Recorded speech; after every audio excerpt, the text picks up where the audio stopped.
Right, folks, I thought I'd do a video considering I've got nothing for you guitar-wise as in playing. But like I said, this is not a dedicated guitar channel, nor is it a full-time, any type of channel. It's just a channel I used to watch other videos that I happen to put guitar videos on from time to time. Not a full-time YouTuber, blah blah blah, I've already said this before. But anyway, I just want to say I've not actually looked at or touched the guitar for 20 days now. Tomorrow will be 3 weeks.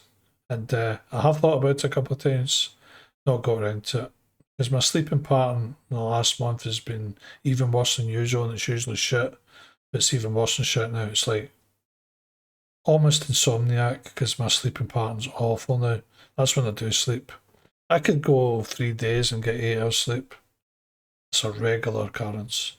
And so, you know, it's not good. It's not good for concentration. It's not good for mental, physical health. It's not good getting things done when you're waking up in the middle of the night and can't play guitar. Now, I live in a block of flats. I might have mentioned it before.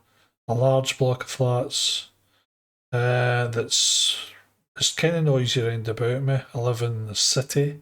I live in a block of flats. There's a lot of people in it, a lot of flats in it. And it's just lots of stairwells and it's very echoey. And for that reason, I just use headphones a lot. I've also got I've had some asshole neighbours, like antisocial neighbours that up all night drinking. And like, and when I say up all night, I mean 10 o'clock in the morning they're still up. Now, I'm a terrible sleeper, as I just pointed out. Sometimes I don't wake up, I wake up at 9 p.m, right? At 9 p.m, what are you supposed to do? What are you supposed to do after 9 p.m? I mean, you can't make a lot of noise because you live in a block of flats, so I'm fucked for playing guitar after that time. By the time I read the news and get something to eat and set up myself into my routine, it's now 11 p.m. Do you know what I mean? So I'm kind of limited. Because of that, I've headphones on a lot. Because the antisocial neighbours that I've had. I had one for 2 years next door to me. I've got one right now who lives across the hall from me. Don't mind people being up to 10 in the morning because I've been up a lot longer than that, trust me. Like 30 hours no sleeping. So that's not the problem. The problem is that they're drunk. Well, I'm drunk quite a lot these days as well. Which I'm not proud of, but I'm just saying it's a fact because, like, you know, depression, bereavement, because my ex-wife died, you name it. Having a terrible sleeping pattern just makes me depressed, so I try to drink to make the day go faster because it's a long ass day. See, if you get up and you're tired straight from when you get up, but you're overtired so you can't sleep, and then you go to bed. So all day long before getting up and going to bed, you're really tired, but you can't sleep. And you can't concentrate, and you might even have a headache, and you just feel like shit. Then drinking just makes that day go a bit quicker. I mean, don't get me wrong, I started drinking more because I can go a year. Before that in my life, I can go a year and a half, 4 years without drinking, not a problem. But between my ex-wife split up with me, we've been here, been lovesick on my own, the rest of it, lonely, and wanting her back, and then her dying, and then that was a year and 3 months ago that happened, and going through bereavement and all that. Bad sleep, depression anyway, because I get depressed anyway in general. Mix all that together, it's not a good cocktail. Don't want to be drinking that cocktail. So, luckily I've got a sense of humour. A lot of people would probably disagree with me, but luckily I think I've got one. Might not be to your taste, but I've got one. And you've got to laugh because otherwise I'd cry my state of my life these days. But anyway, fact of the matter is, you know, if I'm tired, I mean, if I get up, lack of energy, no get up and go from I get up to go to bed, it's not conducive to playing guitar a lot because I can't concentrate. So I started drinking more because of bereavement and being split from my ex-wife. So that started about 3.5 years ago. Eating too much, so putting weight on. So yeah, when I came to this house 4.5 years ago, I was about 4 stone lighter. Didn't drink at all. Didn't smoke. And then when I came to this house, I was having problems with my ex-wife. Started smoking again because I've smoked before. Started smoking again. Eventually quit that about 3 years ago. So that was like a year I still smoked for. And I quit that, but it was hard to quit, but I managed to do it. But the drinking, I didn't drink for the first year and a half I was in this house. Pretty much. Well, I drunk for the first 4 months, and then I didn't drink for a year and a half, and then me being split up and being depressed and lonely and lovesick, and then her dying. Basically, for the last, I would say the last year and a half, a year and 3/4, I've been drinking steadily more and more and more. And, you know, it is what it is. I'm actually getting better now. I think I'm coming out of the bereavement process. So I feel like I could, you know, try to start doing something about drinking, but I just don't have, because I'm so tired. You're sitting there, see when you're really tired, right, and you can't sleep, but you're still really tired, you can't concentrate, and you're sitting there. Drinking just helps. The day seems really, really long, because every minute lasts about half an hour when you feel like that. Just feel like shit. And you want to go to sleep, and sometimes I go to bed. I've seen me go to bed 3 times within the space of 2 hours and get back up because I can't sleep. So it's not like I don't try, I do. And I've sat up for 30 hours before. Sometimes I'm up for 30 hours because I can't sleep.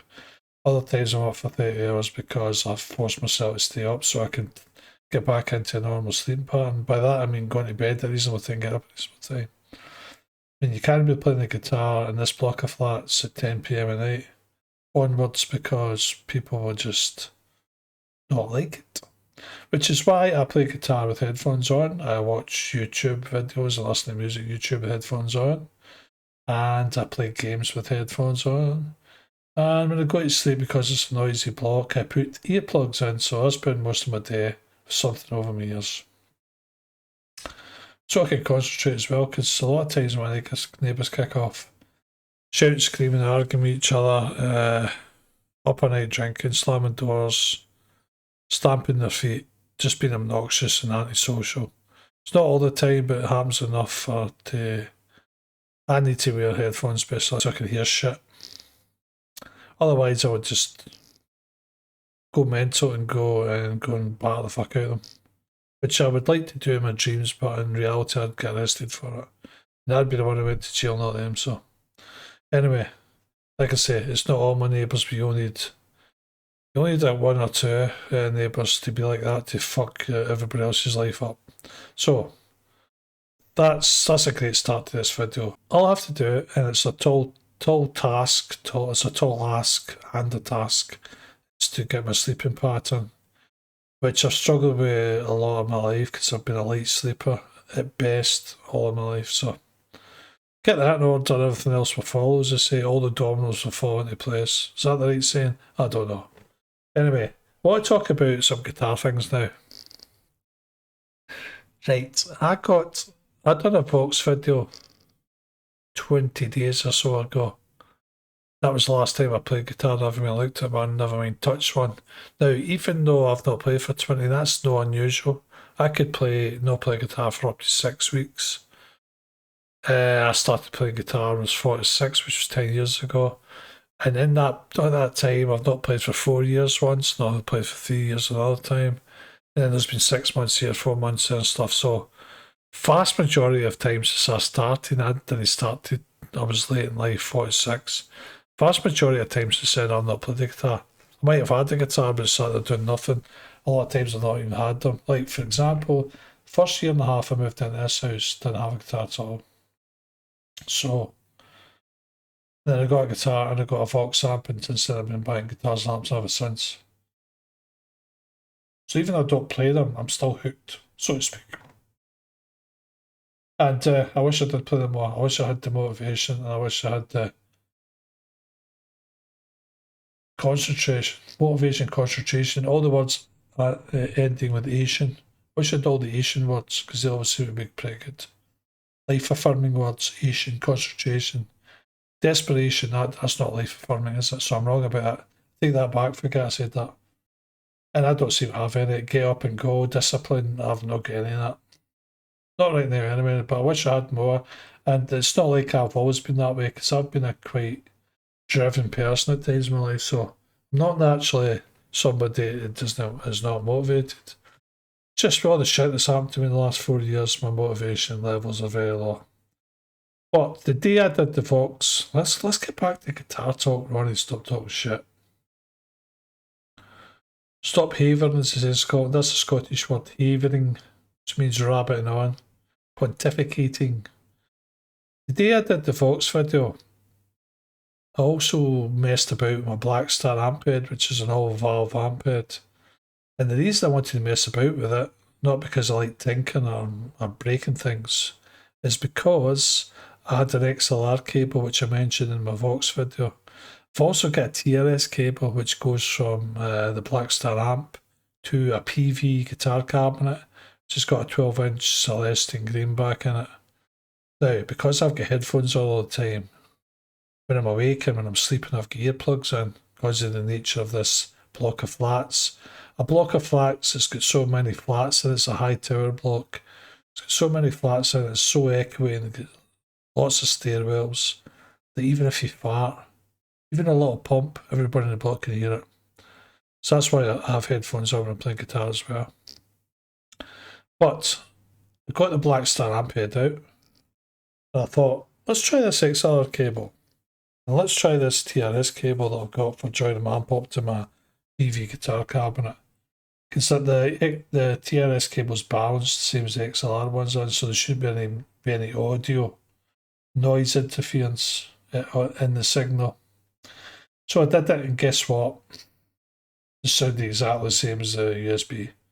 Now, the reason I did that little test or experiment, if you will, is because my Blackstar amp head was very low. Not very low, but it was low when it came to recording. So when I record with the Pod Go, it's loud. When I record with the Boss Katana Artist Mark II, it's loud. When I recorded that Vox video, the Vox was loud.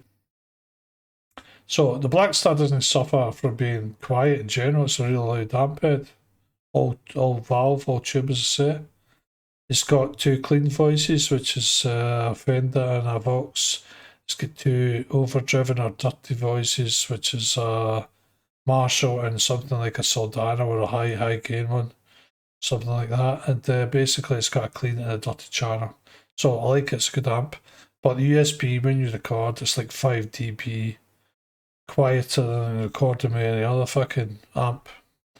So I thought if I used the XLR and or the TRS cable that it would be loud. I thought it was a USB problem. Turns out the Blackstar amp head just is quiet at recording, even though it's very loud as an amp. So there you go.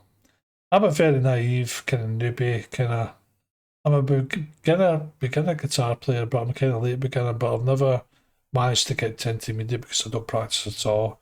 And if you don't practice the skills to become intermediate, you will never become intermediate, let me tell you. Let Uncle Ronnie explain that to you. So you don't follow Uncle Ronnie's example of not practicing. Practice makes perfect, or at least it makes you better. Or it passes the time. I don't know. Practice does something. How would I know? Because I don't practice. But the point is, I just assumed, right, when I got that PV guitar cabinet, I just assumed that any old cable would work to connect it to my Blackstar, like a guitar cable, for example. Turns out you need a TRS cable because it's balanced. And so I googled that and eventually found that out because I was just going to use my guitar cable. Turns out you can't do that. At least you shouldn't, unless you want a lot of interference. And I also was under the assumption, both the Blackstar and the Boss amp that I've got, that if I plugged headphones in, I could still hear the actual speaker. Because all my amps are pretty much combos. And the only thing I have that's not a combo, apart from the Pod Go, is because that's a floor effects unit, nothing to do with ampage. There's no ampage going on there. Simulations, but no ampage. But my Blackstar amp head, all valve, keep saying that, just so keep on your toes in case you forget. That needs a cabinet or headphones, because it's not a combo or anything. It's an amp head. Or an amp, we could call an amp. You justifiably call that an amp, but there's no speaker with it. So that's why they got the PV guitar cabinet, and I like sounds of Celestine speakers. And I like greenbacks particularly. And therefore I thought, yeah, I could put headphones in and listen to, and play in this place where I can't put the noise up. This big block of flats I live in, and I can put the PV cabinet and put the headphones on and I'll be able to hear the beautiful celestial tones wash over me. I didn't realise that when you put headphones in, the second you do that, it bypasses the speaker. And so all you're getting emulation. Now, don't get me wrong, the emulation, the guitar cabinet emulation in the Boss Katana RS Mark II is pretty damn good, but it's not giving you the same sound as the speaker in the Boss Katana. I think the speaker in the Boss Katana RS II is like starts with W, but it's like a custom speaker. It's not the same as other Boss Katanas. It's actually based on a Celestian, so, but it's a good speaker. I don't think it's called Wazoo, but something like that. On the same day I done the test on the Blackstar amp head to see if the XLR or the TRS would give me better volume in recording, which it didn't. Spoiler alert. Actually, I've already told you that, so it's not spoiler alert. Forget I said that. I did actually play through that PV cabinet for 10 minutes with no headphones on, but it sounded really kind of loud to me. I don't play guitar without headphones on. It's because of that fact that when I played it through that PV guitar cabinet for 10 minutes, it sounded really loud. But I was thinking to myself, I'll get used to that after a while. I had it really low. I think I had it about 1.5 for the volume. Master volume was at 1.5, and the volume was at 4 or 5. Tried the clean channel, tried the dirty channel, and it was way too loud for me. But I persevered. And I think I'm going to start playing through amps without headphones on every now and again until I get used to it. But I still need to be aware I live in a block of flats, so I'm still having to keep the volume low. But I think I could put it up a little bit higher, just a little bit. Once my ears get used to the fact I've not got headphones on and stuff. So that was very pleasant because I got to hear. The only other time I'd played that PV guitar cab was when I got it. First day I got it, I tested it for 2 minutes. That was it. As soon as I found out when I plug headphones in and bypassing it, there was no point in hooking it up anymore. Same goes for the Boss Katana. Although that's not hooked up, that's a combo amp. So anyway, yeah, that sounded really good. No headphones on. I actually got the true speaker tone, and yeah, it sounded lovely. And it definitely sounded better, it definitely felt better when I was playing even. Don't know what it is, that connection between like air getting pushed. It just, yeah, it was a more tactile experience, I guess, and it makes you play different, I think. Because like I say, just remember, I've always played with headphones on. Apart from the first 5 months where I practiced, I actually lived in a house at that point, it wasn't a flat. I lived in the house when I was 46. I practiced for 5 months, never practiced again. But when I was actually taking it seriously, when I was 46, way too late to start, by the way, as we all know. About 30 years too late. But I did practice with the headphones on for the first 5 months, and I've never been in a position to do that since. I've always lived in lots of flats since then, which is a bummer. And then, I'm not saying I'm going to abandon headphones, it's still got to be predominantly headphones, but every now and again, I've got to experience it. I'm going to do the same with the Boss Katana. Now, I want to talk about this guitar that's in this image here, which is a Jackson Pro Dinky DK2M. It's not my perfect style of guitar because it's kind of metal looking, although this isn't really a metal guitar. You can do metal on it. Right, but this guitar serves, does 80s rock really well, does classic rock, does like early Metallica, it does blues even. Because of the pickups, you can do metal, but this is a more versatile guitar, so this isn't a balls to the wall straight out metal guitar, even though it looks like it is. Because of the Seymour Duncan pickups, which I'm going to talk about in a minute, it can do all sorts of genres, right? So, it's an older body, like I said, wanted to just repeat, Jackson Pro Dinky DK2M, made in South Korea, so it's kind of middle of the range.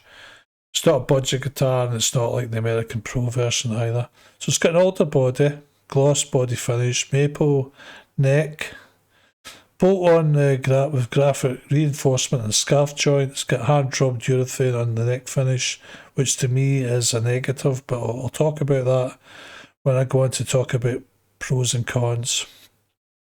Fingerboard is maple as well, 1216 compound radius, 24 jumbo frets, black dot inlays. It's got a Floyd Rose 1000 series locking system, which works really well. Again, it's not a budget Floyd Rose, but it's not top of the line either, but it works really well. I've only played this guitar twice, but the second time I played for like 3.5 hours, and I really give it some whammy. I whammed the fuck out of it, and it never went out of tune, so really good Floyd Rose on it, albeit not like top of the line. 6 in line, pointed headstock. The pointed headstock's not really my thing, but this has got a kind of larger, fatter pointed headstock, which I actually quite like. 25.5 scale length. The truss rod is at the bottom of the neck rather than the top, and it's an adjustment wheel, which I prefer. Floyd Rose 1000 series double locking tremolo. The bridge pickup is a Seymour Duncan JB, and the neck pickup's a Seymour Duncan 59. The reason I wanted that pickup combination is because I had those two pickups in the same positions in another guitar I used to have. I used to have an ESP Ltd guitar that I really liked the sound of. And like I said, that pickup connection of a GB and a 59 is good for classic rock. So anything like Guns N' Roses, Pink Floyd, AC/DC, the bridge pick, the neck pickup, the 59 is good for blues. So very versatile. And I was looking for a guitar with that pickup combination. I couldn't find one, but now I found one. I'm not a great fan of white guitars, but this is, I don't know what the colour's called, but it's kind of snow white type thing. Pickup selection is a negative as well, but I'll go on to tell you about that in a second. And it's got 10s, size 10 strings, even though it's advertised having 9s. I got mine with 10s on it. So yeah, pickup selection has got 5 positions. First position is full humbucker on the bridge. 5th position is full humbucker neck. And then it starts getting weird after that, because the second position is the bridge inner coil, which I guess they're trying to be it's not actually like a coil split. It's just the inner coil, so it's not exactly even a coil split. But then the position 2 actually sounds pretty good. It sounds like a Strat, close enough anyway, so you can get away with playing Hendrix type stuff, and I like the tone, the position 2. Position 3 and 4 was the problem lies for me. So this is one of the cons, there's 3 cons, so I may as well just continue to talk about this one, because this is probably the major con for me. Position 4 I don't tend to use anymore. I have used before, which is kind of, the one off the neck. It sounds shit, position 4 on this guitar. It's used the neck inner coil. I don't know if it's because it's inner coil, maybe they'd be better using the outer coil. But in any case, sounds shit. But no biggie, because I don't generally use position 4. I, however, unlike a lot of people, I like using the middle position or position 3. This guitar, normally in the humbucker guitar, that's the 2 humbuckers together. But in this guitar, for some strange reason, they've went down the line of using both the inner coils. It sounds crap, sounds weak, it sounds thin, and it's a bad tone. I like the middle position for Beatles type songs, and I like the middle position. I guess it depends on the guitar, but for the most part, I know a lot of people don't, but I like the middle position. But on this guitar, it's unusable. So there's 3 positions in this guitar that I would use, right, quite happily.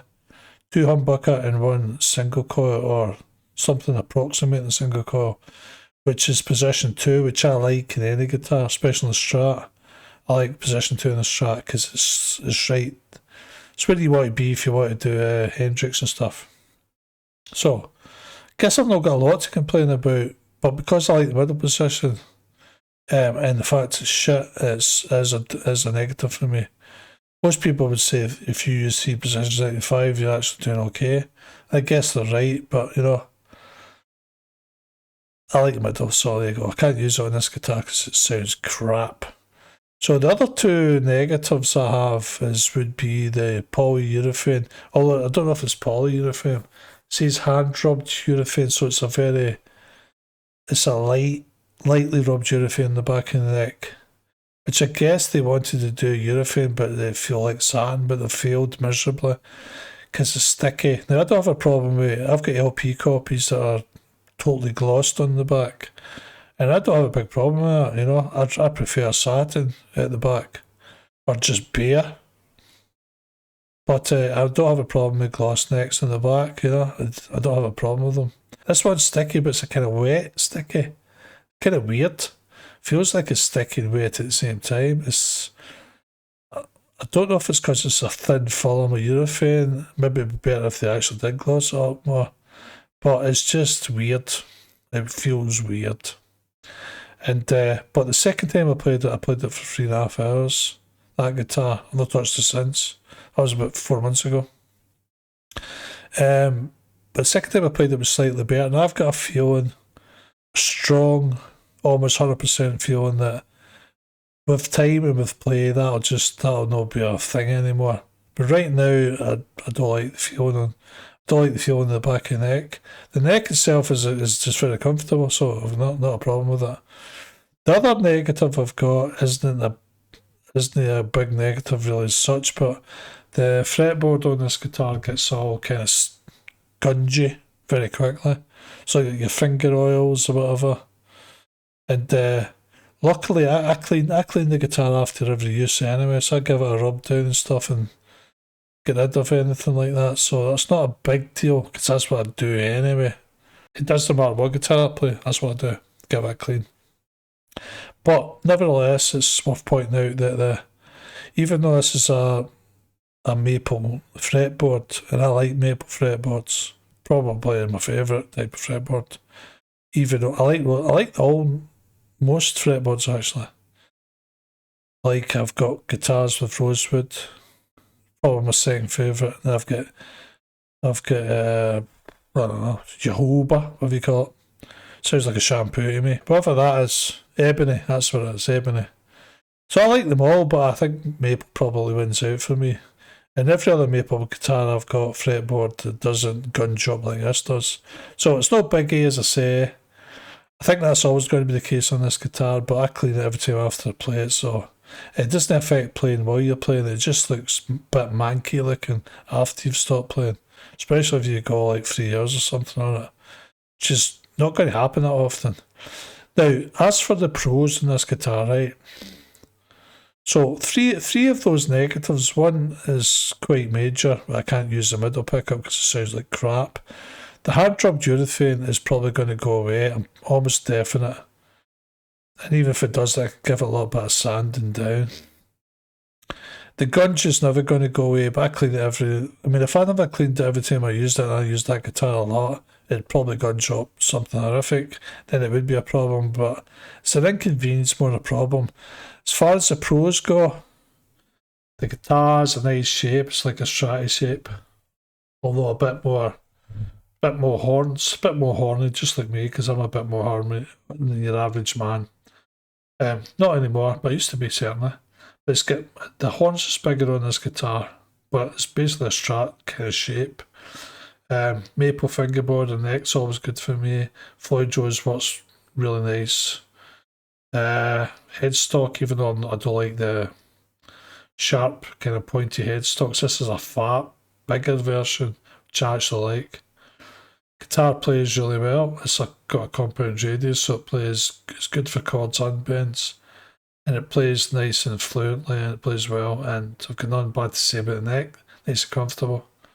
So pretty much a good guitar. I'd recommend it, especially when you get it for me. This guitar was about £850 brand new. Like I said, middle of the range, made in South Korea. I got it for £600, so good saving there, old chap. And I'm an old chap. That's not just a saying. Oh, I'm actually old. I'm a chap.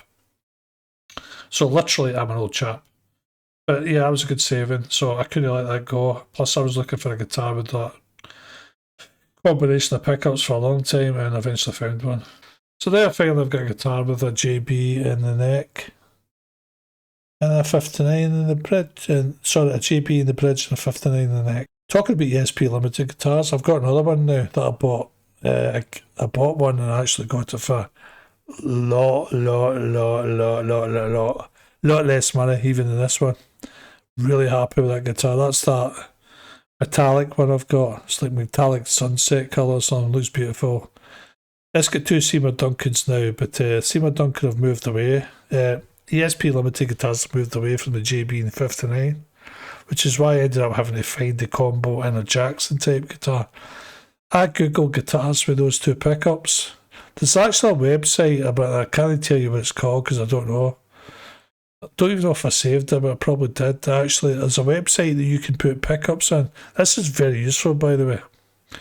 There's a website that you can type pickup combos and stuff in, and they will come up with guitars that's on the market or used to be on the market, so they might be not getting made anymore, discontinued, but they'll come up with guitars with that pickup combo. It's a very useful website, that. And that's how I managed to find this, because I was getting no hits at all on those pickups.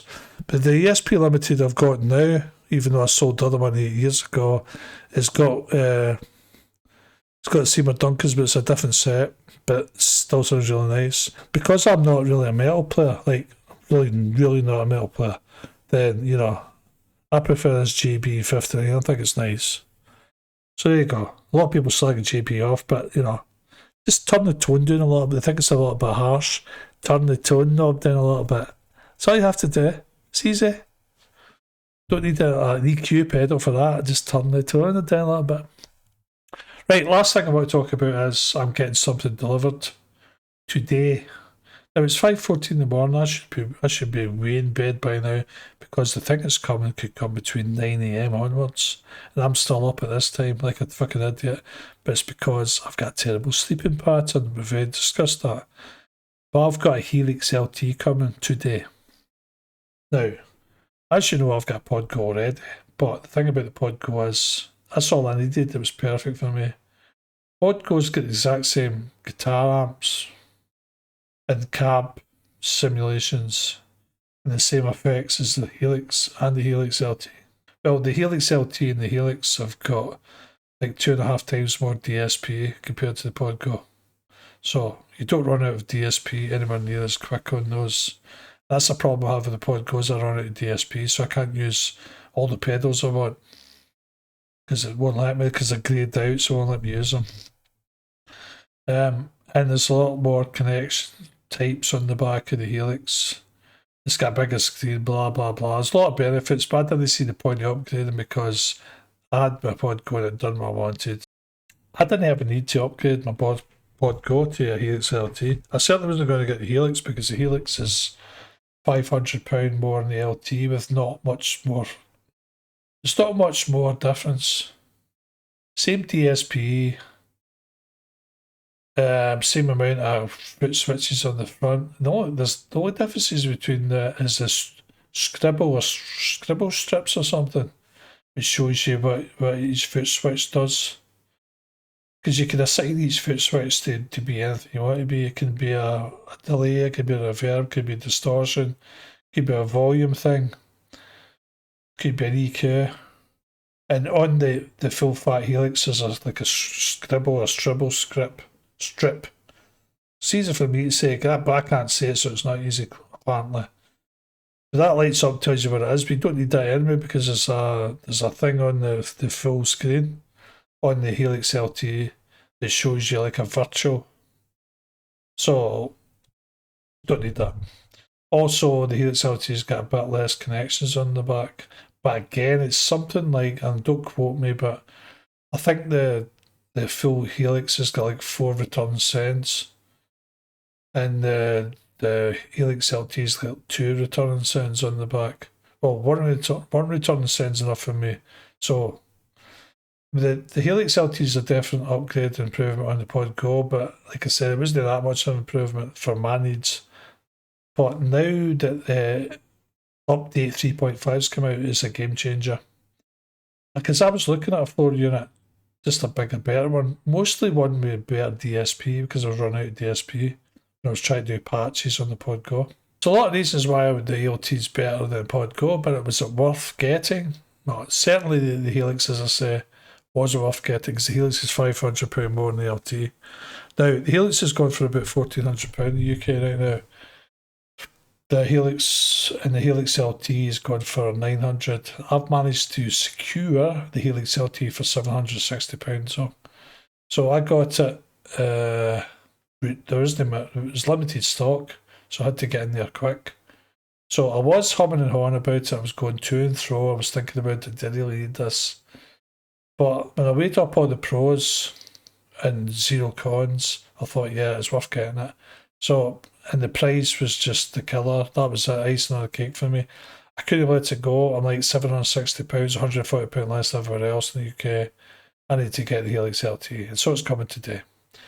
And the major thing I want to talk about regarding the Helix is that it's got a new update 3.5, and they've changed the cab or the IR engine from the ground up. So it's a new system they're using. They've changed the way the Helix works basically, and it now basically the cabinets sound like the old cabinets. Because a big problem before with the Helix was people were saying it's a good effects unit, the amps and all are good, but the patches are kind of on the shit side. They're not all shit, but there's a lot of shit patches. Some average and some good, but majority of them, it's a lot of shit ones basically, or kind of ones that's kind of whatever, not that good. And so that's going to be changing soon because they've, like, from the ground up, they've built a new cab IR engine. The way they record IRs, the way they record the cam sounds has changed as well. The Helix core, the core of the unit itself, has been redone. So even just the normal patches now with the old cabinets sound better because they've redone the way they do it. And there's 20 new cab IRs. Sound as good as they are as when you buy from Ownhammer and things like that. So there's 20 amps, there's a lot of Fenders, Voxes and Marshalls, which is great. And they're going to, over the course of however many months and over the course of next year, there's going to come a point, I'm sure, where every single cabinet is redone using this new engine. And so everybody's raving about it on the internet. Now, I was thinking about getting a floor unit anyway. Something with better DSP in the Pod Go's got. And I was looking at Kempers and Fractal, whatever the fuck you call it, XF, FX, and I was looking at Quad Cortex, and they all had their pros and they had their cons. The Kemper, for example, is supposed to have the best amp, and the Fractal one's supposed to have the best effects, and the Quad Cortex is the most powerful. But everybody agrees that the Helix was the best all-rounder. The amps, all the amps are better than the Kemper and the Helix. The Helix was still close enough. It was still good, just wasn't great. And even though the effects were better in the Fractal unit, the Helix wasn't far off the effects either. So it got beat in those departments, but not by a lot. And it's what you like at the end of the day as well. It's all like subjective. But when it came to the interface layout, the ease of programming, the ease of patches, and the fact that Helix has got a very big community who share patches continually on a daily basis, and the fact that the price of the Helix and it wasn't far behind, and in some cases it was way ahead. And then just when I was thinking about that, the 3.5 update comes out and they'll go like they've got a new engine, blah blah blah. The cabs now, so a lot of people don't have to buy ours anymore. Because you usually had to buy, if you wanted something that sounded as good as the Kemper or the Fractal, you'd have to buy IRs because the default patches in the Helix and the Pod Go wasn't very good. And the cabs weren't very good, but now the recording technology and the core of the Helix and the programming is all that much better. Everything sounds way better now, so I think the distance has been closed. There wasn't a great distance between the Helix and the other units, but now it's been closed even closer. And I think because of that and because of the price that I managed to get that Helix LT for, and the fact that there's this new technology and there's these new cabs and there's some new amps and delays and stuff that I can't get in the Pod Go. The fact it's got over 2.5 times the DSP. The fact you can do stereo cabinets, which you can't do in the Pod Go. The fact it's got a bigger screen on the front for old eyes like mine. the fact it's got more connections on the back, the fact it's got 4 more foot switches on the front, more the merrier as far as I'm concerned. So all that together with everything taken into account, I thought, yeah, now I need to go and I need to get the Helix LT now, which I have done, as I say, it's coming today. And also, not to mention, not to forget anyway, there's a lot more space on the Helix LT for patches. Like the factory default patches, there's double the amount on Helix LT compared to Pod Go, so I will be keeping quite a lot of the preset patches now because I used to just overwrite them with user. I download the user patches for the Pod Go, Custome Tone, whatever you call it. I also bought IRs as well. And so I get rid of a lot of the factory default, but there's every reason to keep them now because there's a lot of them that actually sound a lot better. So, and even with a little bit of tweaking, you might, in fact, a lot of them don't you have to tweak. Right out the box, they sound a lot better because the way they redo the cabinet, simulation, IRs and all that now. I'll be keeping some of them, but there's like double the amount. I was running out of space on the Pod Go for patches. I'm never going to have that problem.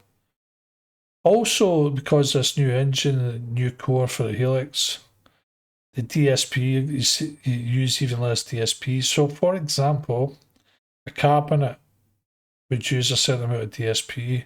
Now it uses between 60 and 80% less.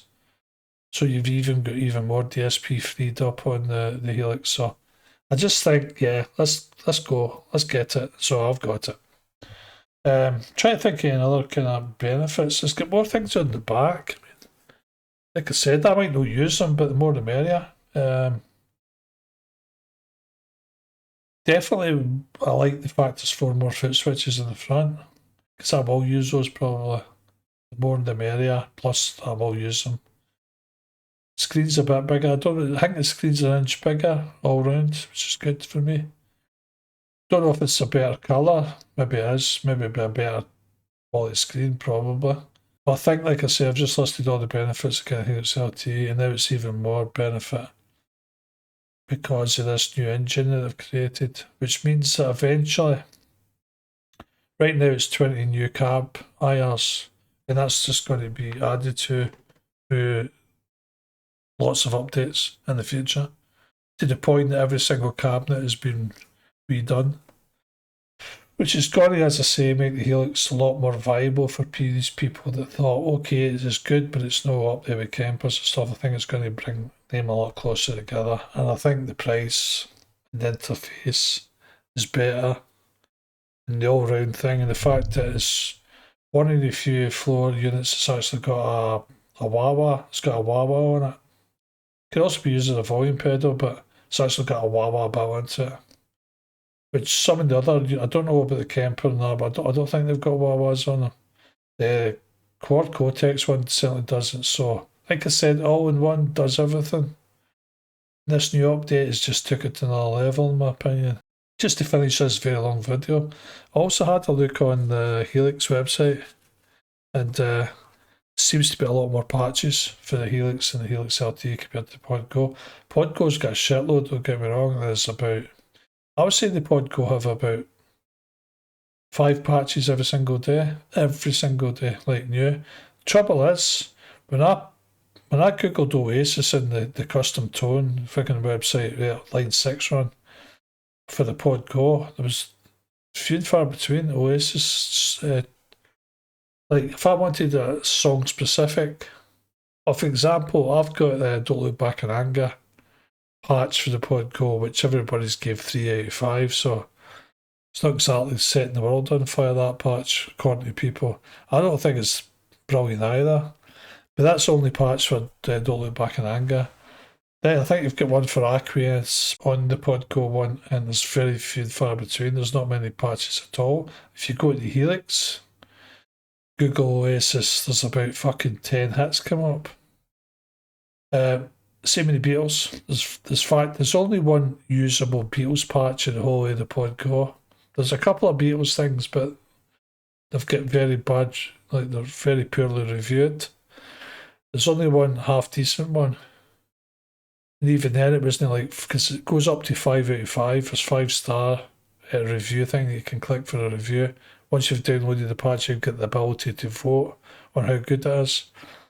But I didn't even get a 5, I got a 4. It's definitely good. See, when you type in the Beatles in the Helix section, there's about fucking 4 pages of Beatles stuff, so it's just... I've only scratched the surface on that, but I reckon when I type in Pink Floyd, because there's a lot of Pink Floyd Pod Go ones, some better than others. But I reckon if I type Pink Floyd in the Helix one, the patches, I think I'll probably get 6, 7, 8 pages worth.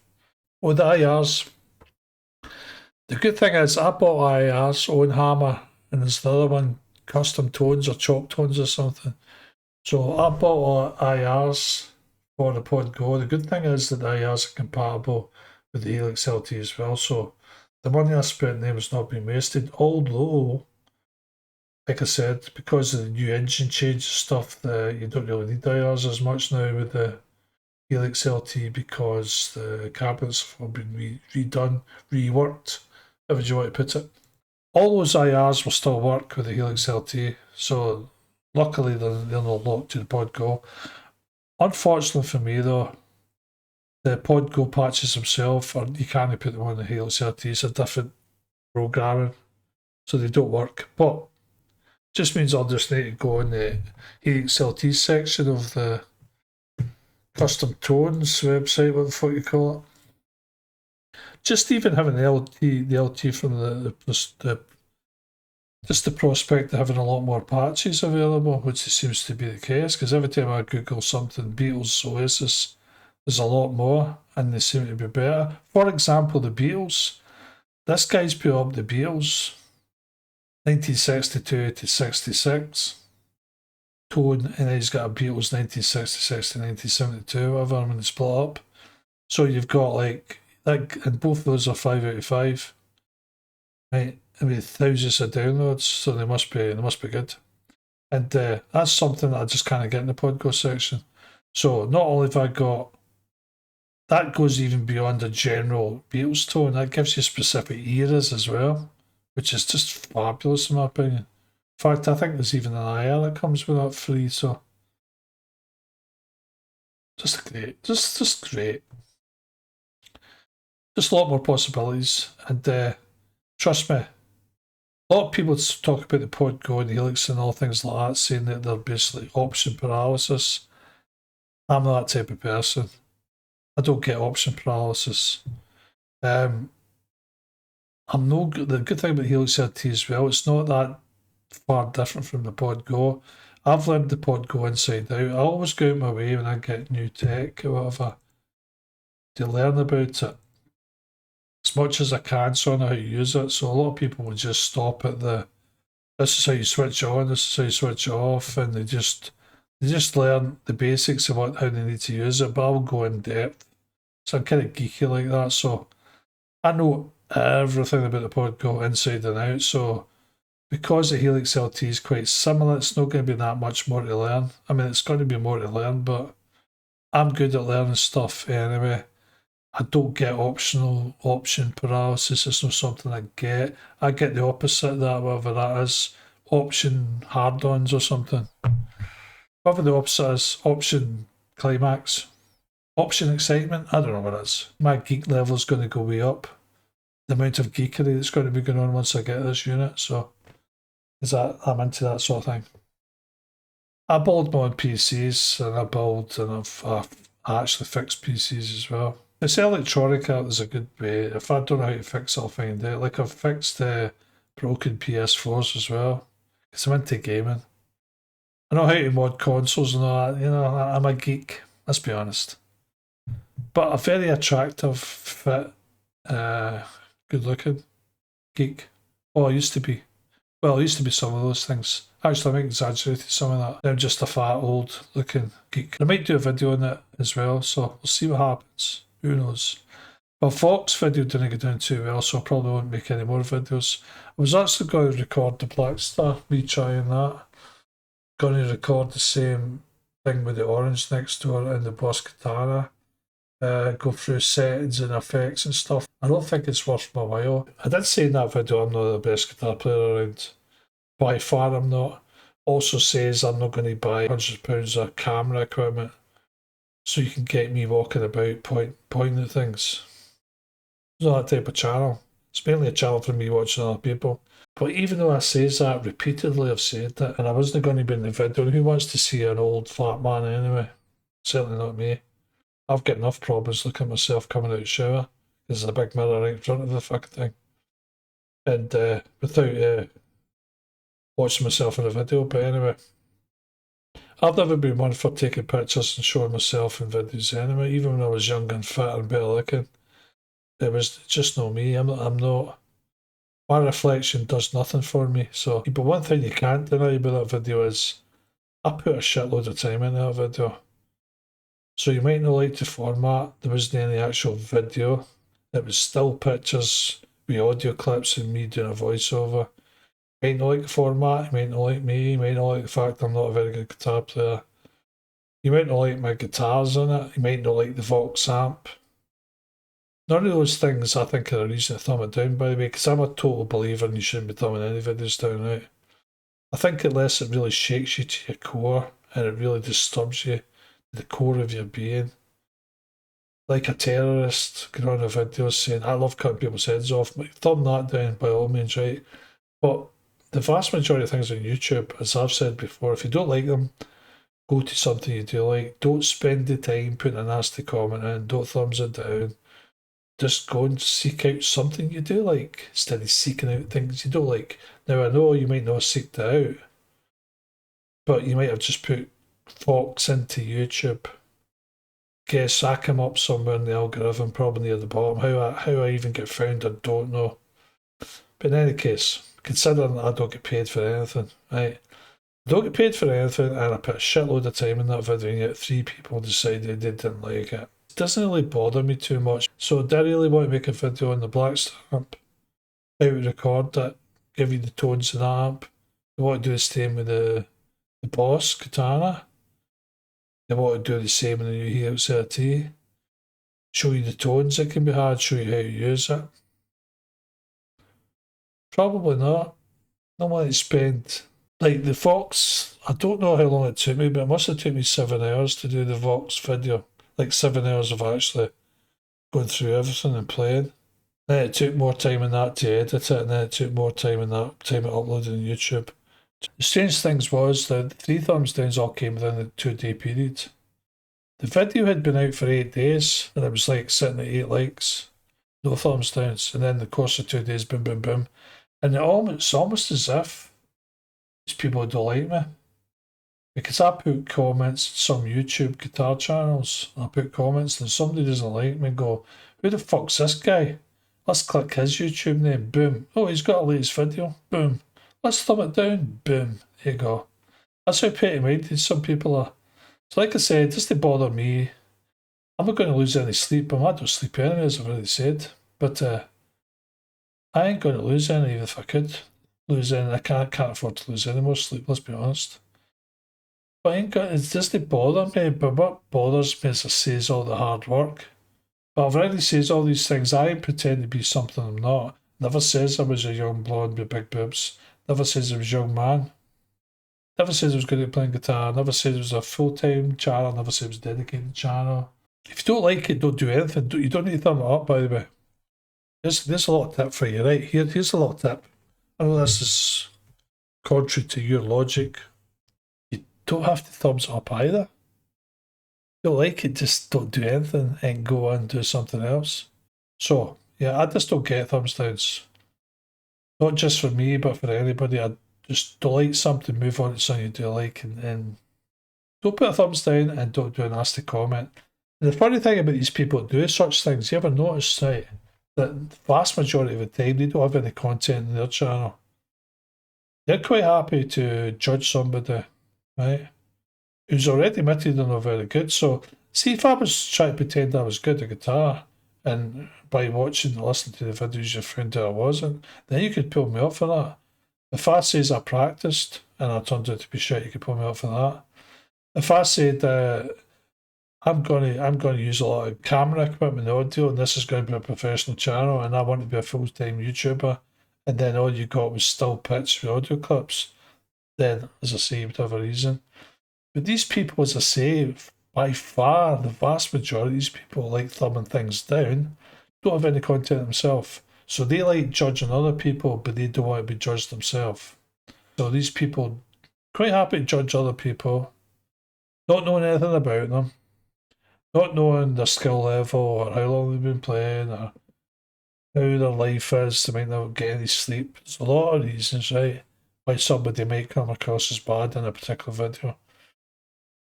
Maybe they're going through a divorce, who knows? Maybe it's a little mouse who comes out every night and steals a cheese. Who knows why somebody would be pissed off, not come across as the best version of themselves in a video. You've got to hand out your judgments. Do some stuff yourself so we can judge you. It's only fair, after all. So there you go. Got not much else to say. This has been a very long video, but I think it's been very worthwhile. Probably not, actually. But hopefully you enjoyed it anyway, folks. Now, I might change my mind. I might get so excited by the Helix LT, I might do a video on it, but it's going to be still pictures. The difference with the Helix LT is I probably could show you, I won't be able to show you the unit itself because I don't have a camera, but I might be able to show you the HX edit, I think you call it. I've downloaded the X, I've not got the unit. Maybe we show you the HX edit so I can show you like pedals and stereo cabs and all this stuff. I could probably do a video that would be a lot less still images. But, you know, still probably wouldn't be good enough for some people. I don't know where to get the balls from, or the... Because these people, when they say boo to a mouse, in real life... So just say, for example, I put a video up. Just say I like Celine Dion, which I don't really, but I'm not against her. She's a good singer, but it's not my kind of thing. So just say I did like Celine Dion. I started doing Celine Dion covers, right? And I had comments switched on, and somebody was like, so not only could they thumbs me down, they could put a comment saying, "Fuck you, you're a pussy for liking Celine Dion. What a pussy. Come on, do you like rock or metal or something? Why would you like a female solo singer who sings wishy-washy ballads, right?" That same person, if I was walking down the street with a boombox from the 80s or something, although a boombox sounds like something from Evil Dead, the Ash would use to kill devils or something. Is that a boomstick? That's a boomstick, I think. You know, some sort of fucking big ghetto blaster, as they used to call me back when. I'm sure my age now. If I was going down the street and somebody was on the same side of the pavement as me and I was blasting out Celine Dion, there's no way they would come up to me and go, "I fucking hate Celine Dion. Switch that off, you pussy." And get right up in my grill, as they say, right in my face. That would never happen. These people would be too pussified, too cowardly to even say boo. They might not like it, but then they say anything to me as they walk by me. A lot of these people don't have their real picture. I mean, they don't even get any content, right? Lest they be judged. But they don't even have a picture of themselves. So they'll get some, which is okay. I don't have a picture of me because who wants to see, as I say, a 56-year-old fat man? Nobody. Not even 56-year-old fat women want to see a picture of a 56-year-old fat man, so who's that for? Nobody at all. Get why people might not have their picture as a profile, right? Whether it be Facebook, Twitter, or YouTube. But, and I don't have a problem with that in general, but if you're going to be making nasty comments to turn those people down and you don't have a picture, don't you think you should let everybody know where you come from? Not your address, but what area you come from. Have a real picture of you so that you can stand by your criticisms, your judgments. But they don't, so like they can be completely anonymous, or they go about being sad and judgmental. I think that's me ranted on enough about that. So this video's turned out to be like around 20 minutes long, which I'm not happy about, but hey, you don't have to listen to it all. You don't. Don't mind I'll be doing a song. I'm not even started learning new songs, so it's probably going to be another 2 or 3 weeks down the line. There's nothing I'm really want to. I might do a quick song, a song I could do without putting a solo in. It's not that hard to learn, it's just chords. So all I have to do is learn the chord progression, the strumming pattern, maybe a riff here and there, but there's no get like certainly not a long solo. Something easier I can learn. I might put one of those up, but I can't actually think of a song I want to do. It's quite easy. But I like all sorts of genres of music, okay, and when I play guitar, This is the thing about guitar that I don't get as well. May as well waffle a bit more. A lot of people stuck on one genre, which I've never understood. I have throughout my life like classical music, like punk, like rock, like metal, like pop, like blues, a little bit of reggae here and there, bit of jazz here and there. Country and western is probably the only thing, probably my worst genre, and even then I like some country and western. Don't mind a bit of Johnny Cash. Certainly don't mind a bit of Dolly Parton. That's my I've got a weakness for Dolly Parton for some reason. I'm not even into country and western music, but I like Dolly Parton. And not because of the two things you may think I like her for, but I actually like her voice and I like her personality and I like her singing, so yeah. Which is unusual for me because I'm not a great female solo.